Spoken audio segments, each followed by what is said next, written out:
കാര്യങ്ങൾ എങ്ങനെ തീരുമാനിച്ചിരിക്കുന്നു?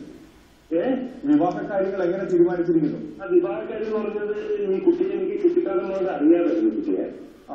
അപ്പൊ ഈ കുട്ടി സിനിമയിലേക്ക് വന്നു കഴിഞ്ഞപ്പോൾ ഞാനോ എന്റെ ഒരു സ്വിച്ച് ഓഫ് കർമ്മത്തിൽ പോയി കഴിഞ്ഞപ്പോൾ അങ്കിളിന്ന് വിളിച്ച് എന്റെ അടുത്തൊക്കെ വന്നു കഴിഞ്ഞപ്പോൾ എനിക്ക് ഹോംലേറ്റ് തോന്നി. ഇപ്പൊ മനസ്സിൽപ്പെട്ടൊരു ഫ്ലാഷ് പോലെ പോയി ഷാനു ഒരു ചേർച്ചയായിരുന്നു.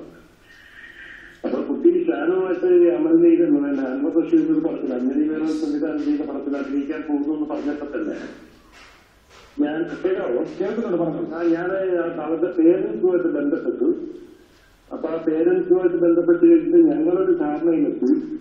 ധാരണയിലെത്തി കഴിഞ്ഞിട്ട് കുട്ടികളെ അറിയിച്ചു. അത് കഴിഞ്ഞിട്ട് കുട്ടികളും ധാരണയിലെത്തി.